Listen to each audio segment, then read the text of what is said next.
Frankly, I was really concerned about having a gas stove in my home, especially with my almost 3-year-old. I had a really old Wedgwood stove. It had a pilot light that would always burn, and so in the winter when all of our windows were closed, I'd enter the kitchen and it would just smell like gas. I knew that would be the first appliance upgrade that I really wanted to make because we spend so much time in the kitchen. It's really the center of where we spend a lot of our time and consequently where we breathe a lot of our air.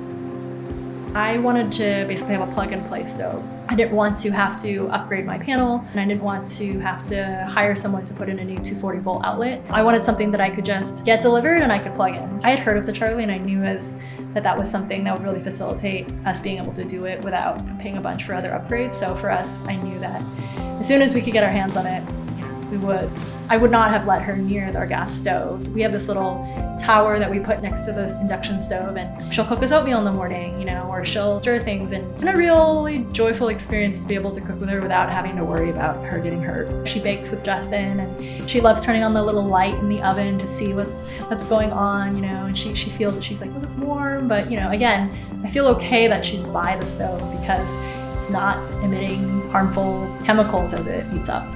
We've been able to really do a lot more stir fries and a lot more sort of wok-based cooking. With the gas stove, I found that it wasn't very consistent where the heating was. With induction, there's just so much more consistency.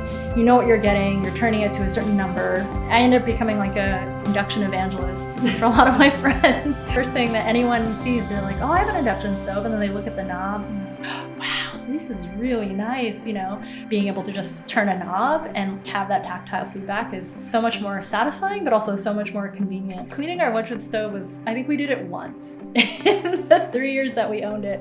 It's sort of a ritual now at the end of the day where everything is clean, everything is in its place, and then you spray down the stove and you just wipe it. And it's kind of the finishing touch. I expected it to be amazing, and it was.